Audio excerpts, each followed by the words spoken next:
All right, so like we talked about earlier, we know we're getting a lefty right out of the chute. I think the most likely candidate is Todd Murphy from Essex, guy we watched earlier in the hitters meeting. Here's kind of what we have on him. Last year had really good numbers at his JUCO, 10 starts, 53 innings pitched, gave up 40 hits in that span, punched a good amount of guys, and opponents only hit 215 against him. Um, we look at his heat maps here. Really wants to live on the outer half to both lefties and righties. Is going to mix that curveball slider in. Looks like when he throws it left on left, he's going to try to run it off the plate. If it does go in, it's one that's going to back up, probably the cement mixer that we're looking to hammer. And then to the righties, it looks like this is where he wants to get it, where he wants to back foot it, but he will leave it out over the plate. Can pretty much eliminate the changeup left on left. Will throw it to righties, lives down in the zone. A guy that I think we just need to get up in the zone. Much like our approach was against the kid from Lemoyne, I think we need to stay behind the baseball and stay in the opposite field gap as much as possible, especially the right-handed hitters. You can see in his splits here, wants to get ahead of us with the fastball. Once he's ahead, he's primarily fastball still. We can almost sell out for fastball if we get to a full count. So again, remember when we're in that full count, we want to be running. But I don't think that this guy's going to really beat us with his fastball. I think he's going to try to keep us off balance, be soft away, and plan on weak contact early in the count. You can see he'll run it up to 85, but he's probably going to sit more in that 2 to 3 range. There's two different types of breaking balls, as we looked at a little bit in video. Dante picked out. He'll throw a curveball and a slider. Curveball is a little bit slower than his slider. Let's look at some video here on old Todd Murphy. Drag this over from Synergy.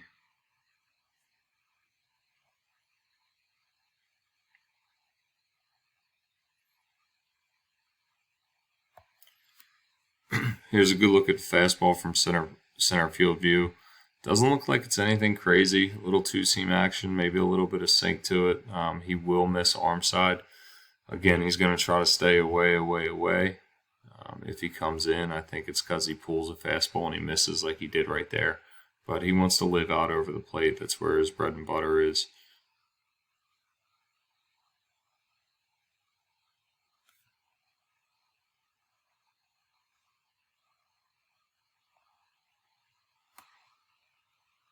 One more fastball here, and then we'll move on to the spin.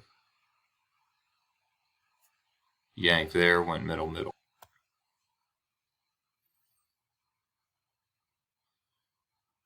Oh boy.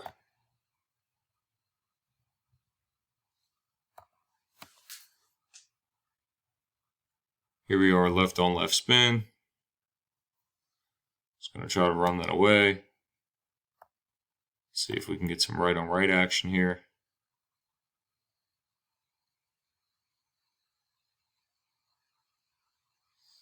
Pretty much middle there with the slider or the curveball. It's soft. Again, I don't think this is a guy that is going to beat us. I think if we struggle with him, it's because we're getting ourselves out. I do respect him. He put up really good numbers at his junior college, but I do think we faced better arms so far this year.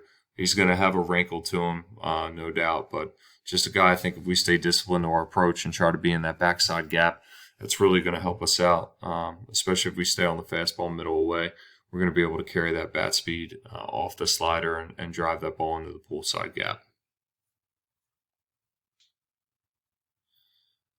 Interesting to note here, I don't know, kind of how he falls off. He lands pretty square, so I think that our bunt game is going to be open both on the first and the third base side.